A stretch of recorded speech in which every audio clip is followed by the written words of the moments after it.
Je vous recommande la boutique La Londoloise, c'est Judith Londolé. Si vous voulez être classe, chic, être habillé, être admiré. Parole de mon Pao Mokondi. Tous les mecs classiques, les mecs chics, à la boutique La Londoloise.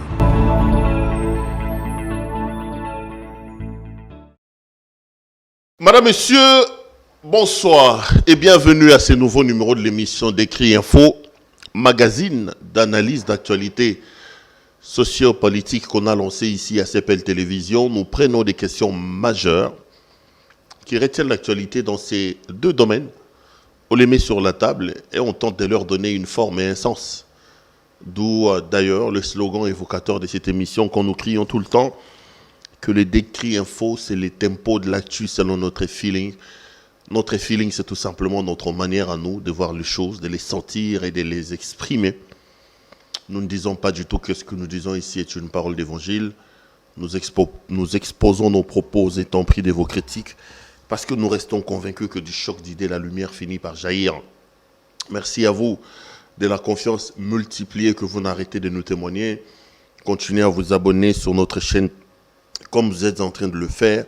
Appelez également vos amis, vos membres de famille à pouvoir s'abonner pour être informés utilement. Continuez à liker nos vidéos, à les partager. Ça nous fait énormément plaisir et énormément de bien. Ici, je voudrais dire grand merci, la main sur le cœur, à la boutique La Londoloise avec Madame Judith Londolé qui nous a fait confiance. Vous avez suivi au départ de cette émission le spot publicitaire de la boutique La Londoloise qui passe donc. Vous également, si vous avez vos produits, vous voulez travailler en partenariat avec nous, vous voulez qu'on vous accompagne dans le cadre des marketing, vous pouvez nous contacter sur les numéros qui s'affichent au bas de vos petits écrans. On peut toujours en discuter en famille et voir comment on peut faire des affaires gagnant-gagnant. Donc, merci beaucoup à la boutique La Londoloise qui nous a fait confiance et qui nous a donc confié le marketing et la publicité de sa boutique. L'actualité politique dans le pays reste une fois de plus dominée par les consultations nationales. Vous le savez, Félix Antoine Tshisekedi a bel et bien lancé les consultations. Ayamba Kibato, société civile, il a ouvert le bal des politiques avec Jean-Pierre Bemba Gombo qui a été reçu. Après Jean-Pierre Bemba, beaucoup d'autres politiques ont été reçus. Et hier, Moïse Katumbi Tchapoe est arrivé à Kinshasa. Le président de tout Puissa Mazembe a été accueilli chaleureusement. Vous avez vu les images sur CPL Télévision. J'avais moi-même personnellement fait les déplacements de l'aéroport pour vous faire vivre en direct cet événement-là. Katumbi, après 5 ans, après tout ce qu'il a connu, relégation, condamnation, exil, 5 ans après, c'est pour la première fois qu'il foulait les sols de Kinshasa. Mais l'arrivée de Katumbi met encore de plus en plus Kabila à netto. Et Joseph Kabila avait compris ça bien avant. Il avait compris que le danger pour lui résiderait ou résulterait d'une sorte de coalition, d'une union qui peut se former autour du président Félix Antoine Tshisekedi contre sa personne. Et lui, il a tenté d'anticiper la question. Parce que je vous rappelle, si vous êtes habitué à ces émissions, que Kabila avait compris qu'il y avait quelque chose qui s'est préparé. Et enfin, politique, vous pouvez tout dire de Kabila, mais c'est quand même un homme qui a appris à sentir, à flairer les faits politiques. C'est d'ailleurs pour ça qu'il a réussi à diriger le pays pendant 18 ans dans les conditions qui sont les nôtres. Kabila avait senti ça. Il a pris langue avec Martin Fayoulou. Je ne dirais pas jusqu'à dire c'est que Mike Mukeba a dit que parce qu'il était sur ce plateau, il nous a révélé que 3 millions de dollars ont été versés sur le compte de Martin Fayoulou. Moi, je ne dirais pas ça. Kabila a pris contact avec Vital Kamerhe en prison. Némi Mouilane a fait les déplacements personnellement pour le compte du chef du FCC. Et Kabila a tenté de se camoufler derrière cette histoire des leaders katangais. Cette histoire des leaders katangais où on se disait les Katangais devaient se retrouver autour de l'ancien gouverneur Kazembe, qui est allé jusqu'à Futuka à la ferme de Moïse Katumbi pour le rencontrer. Ça n'a pas marché. Et après, il a tenté d'utiliser Kalev, qui profitant d'un séjour à Lubumbashi pour des raisons familiales, avait plutôt mission de rencontrer Katumbi, mais il a été descendu de l'avion ici par les agents de l'ANER. Il sentait une sorte de coalition extra-FCC cash qui allait le mettre en mauvaise posture. Et aujourd'hui, plus on évolue, plus on se rend compte que cette coalition-là est en train de se former. Beaucoup de gens sont dubitatifs. J'ai reçu beaucoup de coups de fil des téléspectateurs quand ils nous disent « Pero, faisons attention ». Il y a même quelqu'un du FCC qui m'a appelé pour me dire « Est-ce que vous croyez que Félix va lâcher Kabila ?» Félix a toujours et toujours violé ses accords selon les gens du FCC. Les caciques, certains caciques du FCC m'ont appelé pour, disait-il, me rafraîchir la mémoire. En rappelant que Félix a violé l'accord de Genève, le président Félix a violé l'accord de Nairobi, il va violer l'accord avec Kabila, il va. Ça, je ne voudrais pas rentrer dedans parce que j'ai déjà fait toute une émission là-dessus. Je pense, moi, très modestement que il faut lui accorder les bénéfices des doutes.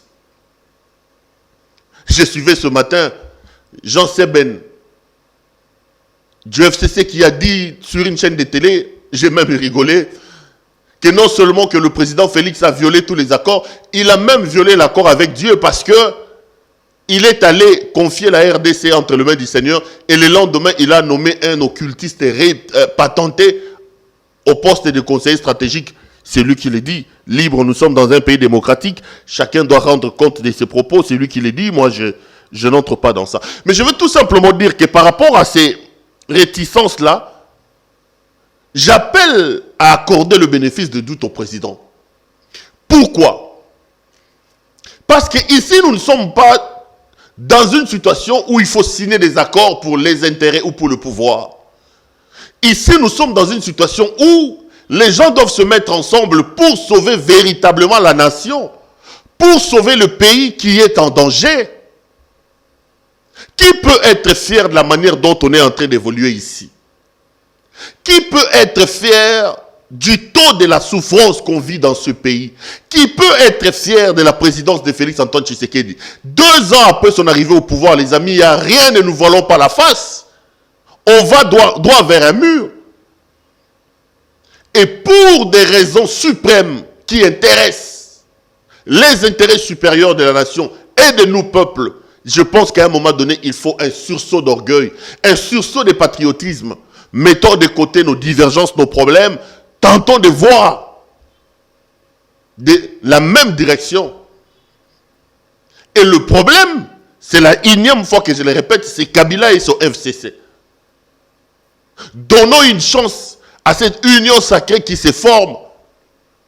Et voyons voir. Les gens disent, faites attention à Félix Antoine Tshisekedi. Mais s'il trahit, entre guillemets, comme ils sont en train de le dire, nous reviendrons sur ce plateau pour dire qu'il l'a trahi. Mais pour le moment, j'ai toujours dit, les amis, les initiatives qui tentent à neutraliser Kabila sont des initiatives à saluer. J'ai parlé de Moïse Katumbi, il faut donc saluer son arrivée. Et il faut même souhaiter que Martin Fayulu Madidi puisse changer son point de vue et venir participer à ces consultations. Katumbi a d'ailleurs rédigé un communiqué que je me fais d'ailleurs l'honneur de vous les lire. Communiqué du président Moïse Katumbi Tchapoué, c'est le titre. Ce vendredi 6 novembre 2020, après 5 années d'absence de la capitale, une foule innombrable de Quinoises et Quinois m'a réservé un accueil exceptionnel dans une liesse populaire extraordinaire. Cette joyeuse entrée dans Kinshasa reste gravée dans mon cœur. Le long cortège qui m'a accompagné tout cet après-midi m'a permis d'entendre les messages de nos jeunes, de nos mamans, de nos aînés. Je m'emploierai toujours à ne pas les décevoir, ni les millions de nos compatriotes qui, à travers tous les pays, gardent espoir en un avenir meilleur. À la nuit tombée, faute d'avoir pu exprimer ma reconnaissance à toutes les personnes qui sont venues m'accueillir, je tiens à adresser à chacune d'entre elles mes remerciements les plus sincères. Je prends leur formidable accueil comme l'expression d'une confiance et d'une grande attente qu'il m'appartient d'y traduire fidèlement lors des consultations en cours. Fait à Kinshasa le 7 novembre 2020, Moïse Katumbi Tchapo. C'est donc les communiqués de remerciements que Moïse Katumbi a adressés aux Congolais et plus particulièrement aux Kinois qui lui ont réservé un accueil chaleureux hier. Je disais qu'il fallait saluer cette arrivée-là parce que c'est une arrivée qui met de plus en plus Kabila en étau, qui les met en sandwich et qui démontre que pour des intérêts de la nation, les Congolais sont capables à un moment donné de pouvoir mettre de côté leurs divergences et parler. Aujourd'hui, je viens qu'on discute d'une situation qui met Jeannine Mabunda mal à l'aise, la présidente de l'Assemblée nationale. Vous savez, les amis, mentez, il en restera toujours quelque chose. Mabunda est présidente de l'Assemblée nationale depuis plus d'une année, mais sur sa gestion de la Chambre basse du Parlement, il y a à dire et à redire. Posez la question aux assistants parlementaires qui étaient logés dans une bonne enseigne avant Jeannine Mabunda. Aujourd'hui, c'est des hommes qui sont dans la rue, qui ne sont pas payés. Posez la question aux députés eux-mêmes, à Papa Molière, mon vieux, les vieux, Léon Nembalemba. Il vous dira la gestion de Mabunda. Posez la question au professeur Jacques Njoli, qui décrit l'autoritarisme exagéré de Jeannine Mabunda dans la conduite et dans la gestion des affaires de l'Assemblée nationale. Mais aujourd'hui, Jeannine Mabunda est sur une chaise éjectable. De quoi s'agit-il exactement, les amis? Politique est combien lengui. Et chaque jour qui passe, les kabylistes sont en train de perdre leurs assurances. Et une kabyliste est patentée, Jeannine Mabunda, qui donne des leçons aux gens, les amis, est en mal de position et dans une très très mauvaise posture. Le député Fabrice Mpouela, mon ami Fabrice Mpouela, élu de la province du Congo central et plus précisément dans la ville de Matadi, chef-lieu de la province, réclame la tête de Jeannine Mabunda, la démission de Jeannine Mabunda. Fabrice Mpouela a écrit à Jeannine Mabunda qui lui a opposé une fin de non-recevoir et à l'heure où nous parlons, le dossier se trouve désormais au Conseil d'État. Et j'ai lu un article sur les réseaux sociaux ici où le Conseil d'État était en train de donner raison à Fabrice Mabunda. Donc, Bandeko, ma pekaba Paulette et à Kokita. C'est chaque jour que nous avons comme ça, on a poisson. Oye komi tour à Mabunda Koya. Mabunda a violé les règlements d'ordre intérieur. L'article 139.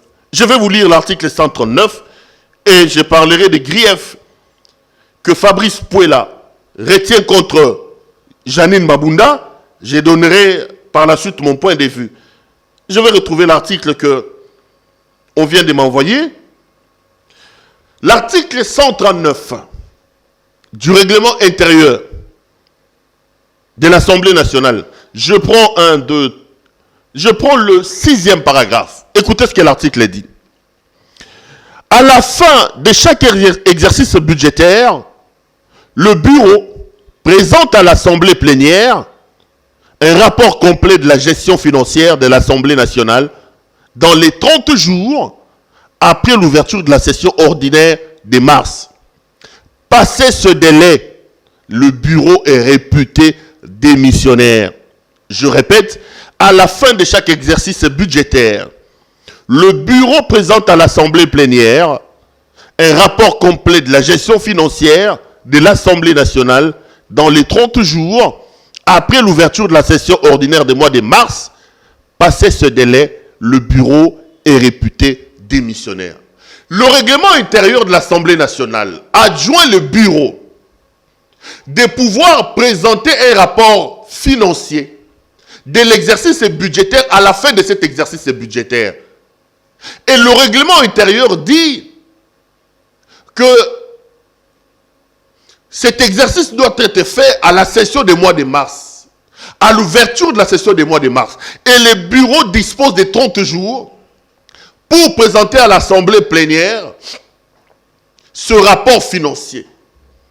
La loi le dit, le règlement intérieur, que dépassé 30 jours, le bureau de l'Assemblée nationale est donc réputé démissionnaire. Mabunda qui donne des leçons à Félix Tshisekedi ici.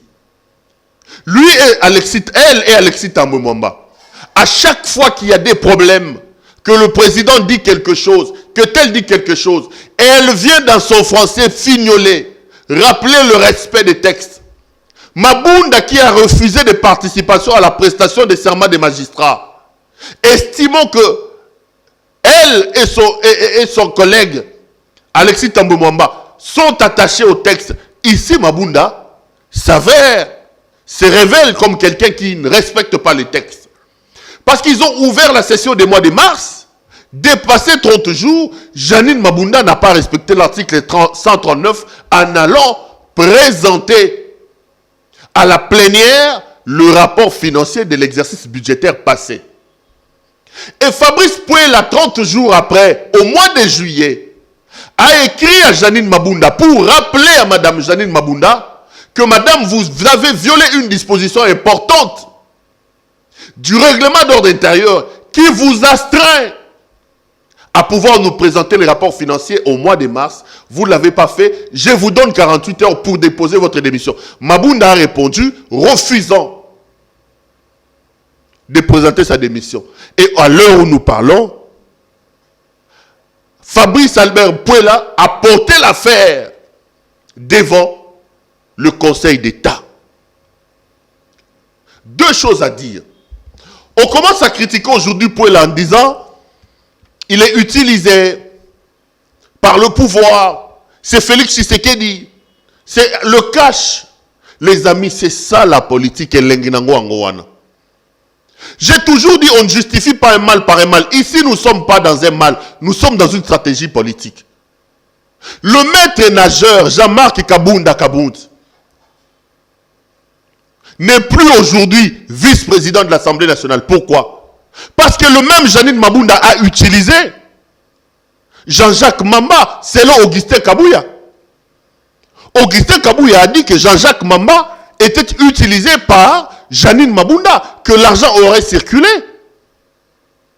Rappelez-vous de l'article des Scoop RDC de mon ami Innocent Olenga, qui révélait que l'argent a circulé. Innocent parlait de cet article-là de 25 000 $. Il a cité certains députés, non, dont Daniel Safou.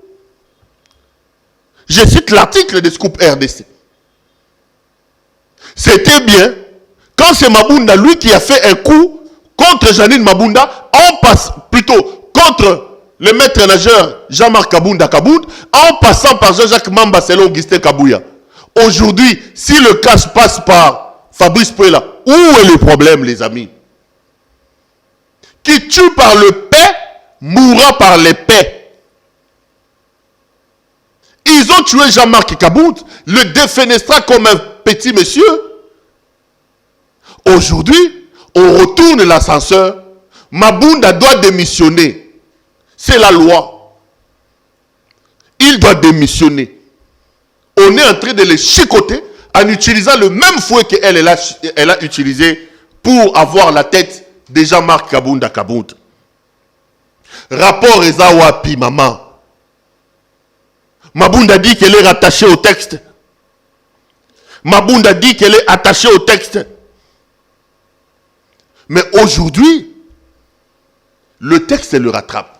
Alors Janine Mabunda a un argument parce que j'ai parlé avec ses proches avant de monter sur le plateau. Ils disent, mais vous savez vous-même qu'au mois de mars, il y avait Covid-19. Le rapport aurait été envoyé aux députés, mais ça n'a pas été débattu en plénière. Un mensonge.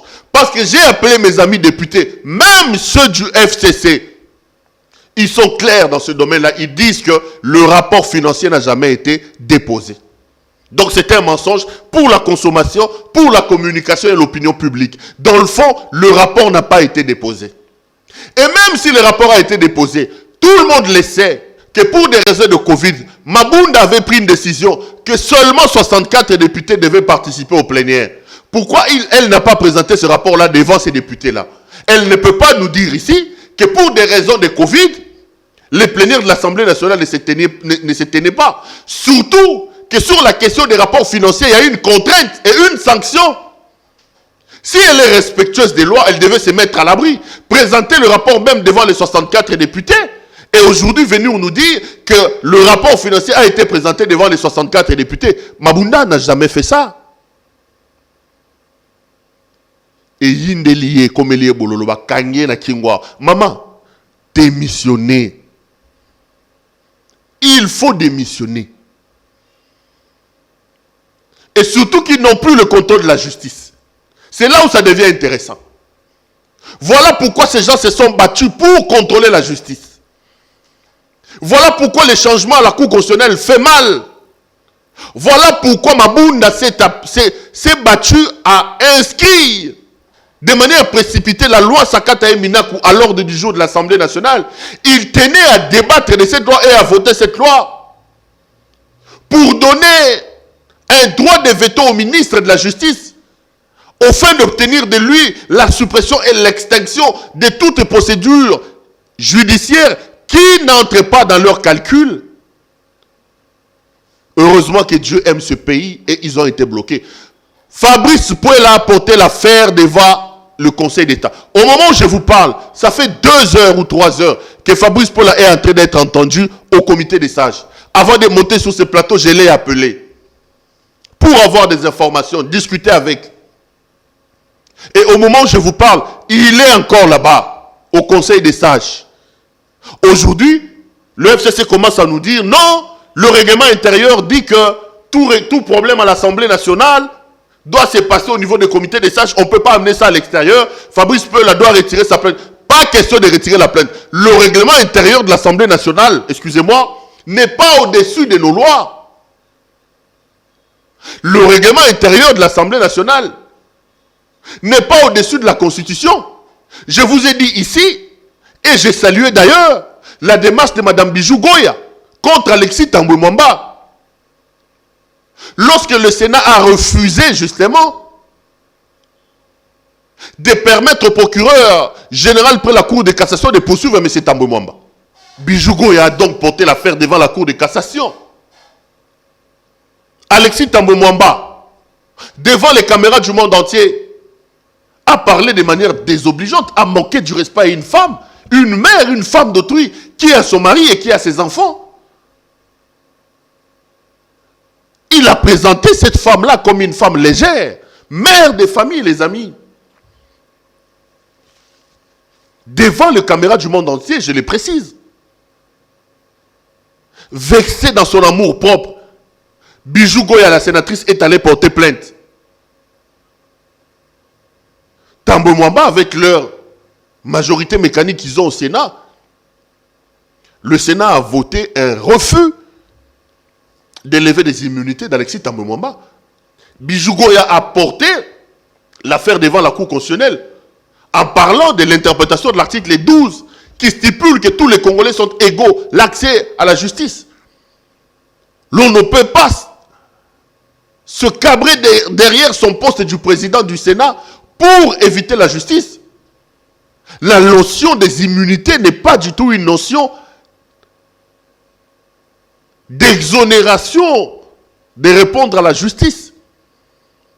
Et c'est la même situation dans laquelle on se trouve ici. On est en train d'intimider Fabrice Pouel, les députés Pouel, en lui disant non, honorable Pouel, l'affaire devait être réglée au niveau du comité des sages. Messieurs du FCC, le comité des sages n'est pas au-dessus de la loi. Pouel a saisi le Conseil d'État pour obtenir la démission de Janine Mabunda. Janine Mabunda a violé l'article 139 du règlement d'ordre intérieur de l'Assemblée nationale. Elle n'a pas présenté le rapport financier de l'exercice budgétaire au mois de mars. Elle doit déposer le tablier. Elle doit déposer le tablier. Et je vous dis que beaucoup de députés sont derrière Fabrice Pouel. Ils se réjouissent de ça. Parce que le professeur Joly vous a dit l'autoritarisme que Mabunda a installé à la tête de l'Assemblée nationale. Dans notre jeune démocratie, Mabunda est la pire présidente que l'Assemblée nationale a pu avoir. Rien à voir avec Évariste Bochab, rien à voir avec Vital Kamerhe, avec Olivier Kamitato, avec Thomas Louaka, même pas avec Obemina Kunjalanjoko. Les conditions de vie des députés sous Janine Mabunda se sont littéralement dégradés. Aujourd'hui, les députés sont à pied. Bazou a un taxi à jaune. Parce que le bureau est incapable de leur assurer des émoluments conformément à la loi. De se battre pour les députés et leur permettre d'aller prendre des crédits. Elle s'en fout des autres. Elle est autosuffisante. Même au FCC, les premiers d'ailleurs qui se réjouissent de cette situation, c'est les députés du FCC. C'est les caciques du FCC.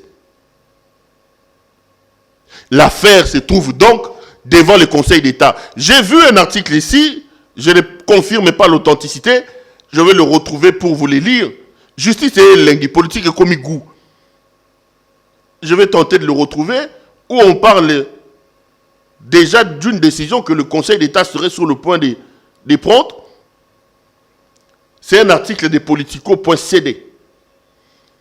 Le titre, c'est « Le Conseil d'État notifie l'Assemblée nationale d'une requête en annulation sur son refus de démissionner. » Il est écrit ceci. Le huissier de justice près le Conseil d'État, Momaou Congo, a notifié le bureau de l'Assemblée nationale de la RDC dans une signification d'une requête en annulation prise en la personne de sa présidente située au palais du peuple à Kinshasa sur son refus de démissionner. La requête en annulation a été introduite devant la section des contentieux du Conseil d'État le 31 octobre par Maître Kabeyamo Nakalala, représentant le député national Albert Fabrice Puela. Cette requête, signée le 3 novembre 2020, porte sur l'annulation de la décision du 10 juillet prise par le bureau de l'Assemblée nationale de la RDC et contenue dans la lettre numéro RDC bar AN bar Q bar BKN bar Palalala concernant la décision du refus de démissionner de tous les membres de l'actuel bureau de l'Assemblée nationale en RDC pour violation de l'article 139 du règlement intérieur de l'Assemblée nationale. Le député Albert Fabrice Puela a dans une correspondance adressée à Janine Mabunda, présidente de l'Assemblée nationale, le mercredi 8 juillet 2020, mise en demeure de démissionner dans le 3 jours tous les membres du bureau de l'Assemblée nationale. Il a justifié son initiative par le fait que le bureau de l'Assemblée nationale, que dirige Janine Mabunda, n'a pas présenté le rapport général de la question financière qui devrait l'être au 15 avril 2020 selon l'article 139 du règlement intérieur de l'Assemblée basse du Parlement. Hélas, le rapport complet de la gestion financière de l'Assemblée nationale devait être présenté à la plénière du 15 avril 2020 au plus tard. Partant, le bureau ne peut rien faire si ce n'est de présenter sa démission en vertu de l'article 139 du règlement intérieur précité. De ceux qui précèdent, je vous mets en demeure de déposer. Donc, Mabunda Yeyoawa, article Yangoyo, il y a ma conférence de Politico.cd, elle doit démissionner. Dans le mois de juillet, à Boya Ikosala Yango, Fabrice Puela a saisi le Conseil d'État. Et là, c'est la panique totale. L'eau est d'entrer de partout dans le rang du FCC. À la grande satisfaction des Congolais. Nous prions chaque jour ici pour la destruction de cet axe du mal que représente le FCC et son autorité morale, Joseph Kabila Kabange. C'est ça le vœu, c'est ça le souhait de tous, nous tous les Congolais ici. Et eux-mêmes au FCC, ils le savent, ils font semblant. Mais j'ai l'impression que chaque jour qui passe, Bazo Poussana de plus en plus, Pembenia tombe na bango. Le président de la République poursuit ses consultations. Kabila, lui, il a appelé les gens en retraite, d'abord au Congo central, et s'imiter à Memi Bangol à Safari Beach. Mais les informations que nous avons sur les réseaux sociaux annoncent que le quorum n'étant pas éteint, il n'y a que des absents là-bas. La plupart des gens qui devaient répondre, président, député, chef de la plateforme, été. Mingaye, ils ont au compte à chaque jour qui passe. Et l'autorité morale est en train de trembler. Mais sur la liste des absents également, je voudrais ici parler en quelques minutes qui me restent d'une autre absence qui s'est fait remarquer, celle de M. Bruno Tshibala Nzenze. Le président a invité les anciens premiers ministres, les Kengoa Dondo, les Singaoudjou et les autres sont partis, les Sami Badibanga. Et certains articles publiés dans les réseaux sociaux ont dit que Bruno Tshibala respectant le mot d'ordre du FCC, a refusé de venir. C'est une grosse erreur de la part de Bruno Tshibala Nzenze. Bruno Tshibala, en fait, c'était une sorte de bouée de sauvetage. Je ne vais pas trop parler de lui parce que c'est quelqu'un que je connais. Mais il n'a pas su prendre la mesure de son importance. Kabila signe les accords de la Saint-Sylvestre. Il roule l'UDPS comme dans ses habitudes. Parce qu'aujourd'hui, on dit que c'est Félix qui roule les gens, alors que le maître rouleur, si je peux le passer, je peux le dire, passez-moi les syllogismes, c'est Kabila lui-même. Kabila va rouler l'UDPS, il va débaucher Bruno Tshibala. Si aujourd'hui le FCC se plaint de débauchage, ils n'ont qu'à regarder. Il va débaucher Bruno Tshibala. Il fait de Bruno Tshibala Premier ministre alors que tout le monde pensait que c'était Félix Antoine Tshisekedi qui devait l'être. Tshibala arrive dans le rang de la Kabylie. Mais il ne comprend pas, à mon point de vue, qu'il est arrivé là en sauveur, que entre Kabila et lui, la personne qui avait le plus besoin de l'autre, c'était Kabila. Tshibala arrive là, la queue entre les pattes. Il arrive rasant les murs. Il ne fait pas une bonne lecture de la situation politique. C'est d'ailleurs pour ça qu'il a été, je veux dire, un des faibles premiers ministres de l'époque de la Kabylie. Parce qu'il ne s'est pas mis dans la peau du sauveur. Tshibala a sauvé les bateaux Kabylie qui tanguaient. C'est lui qui a donné à Kabila les 2 ans de glissement. Malheureusement, il arrive, au lieu de mettre la peau, d'être fier, c'est moi qui sauve le régime. Non. Il vient dans la peau de quelqu'un qui reçoit une aumône, qui reçoit une grâce, alors que dans le fond, c'est lui qui vient faire le régime de Kabila. C'est lui. Et jusqu'aujourd'hui, il a encore cette attitude-là. Parce que même s'il a été débauché, il n'est pas le seul. Sami Badi Banga est dans sa même situation. Mais regardez, vous allez voir que le pardon qu'on peut accorder à Badi Banga passerait beaucoup plus vite et plus facilement que celui de Bruno Tshibala. Parce que Tshibala refuse de s'émanciper et de comprendre que c'est lui qui est venu sauver le régime de Kabila.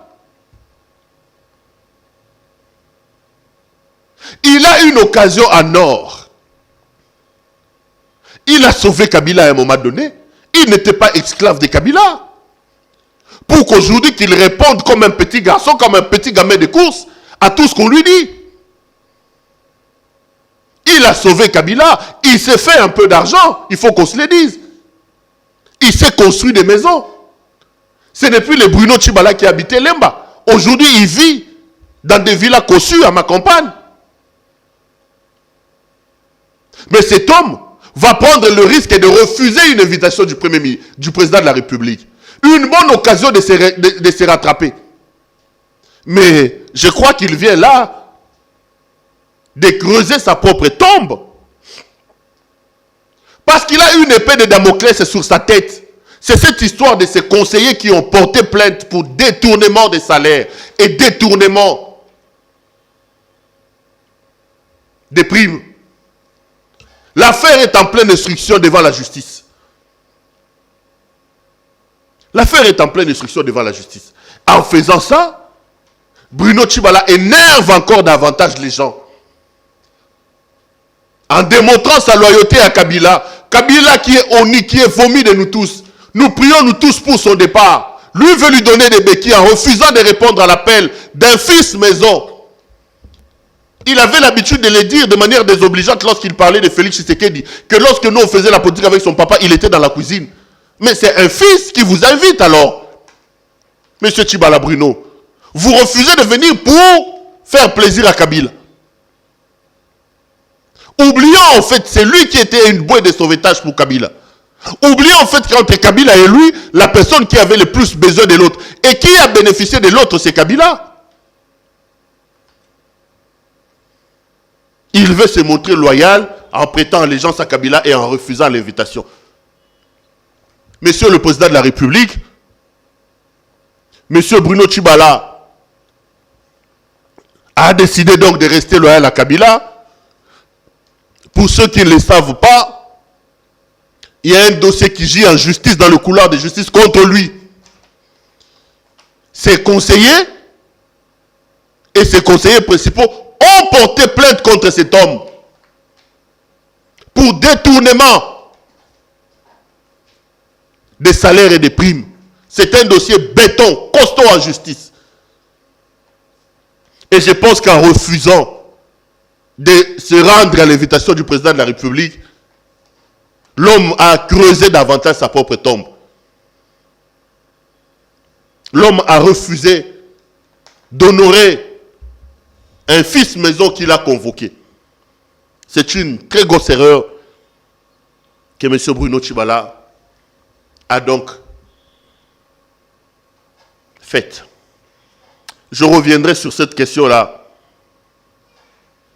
dans le jour et dans les décrits qui viendront. Aujourd'hui, je voulais bien vous parler donc de Mabunda et de Fabrice Pouela. J'ai été heureux, les amis, de vous présenter cette émission. Je serai également heureux de vous retrouver lors d'un prochain numéro. Merci à vous de nous avoir suivis et bonne suite des programmes sur nos antennes.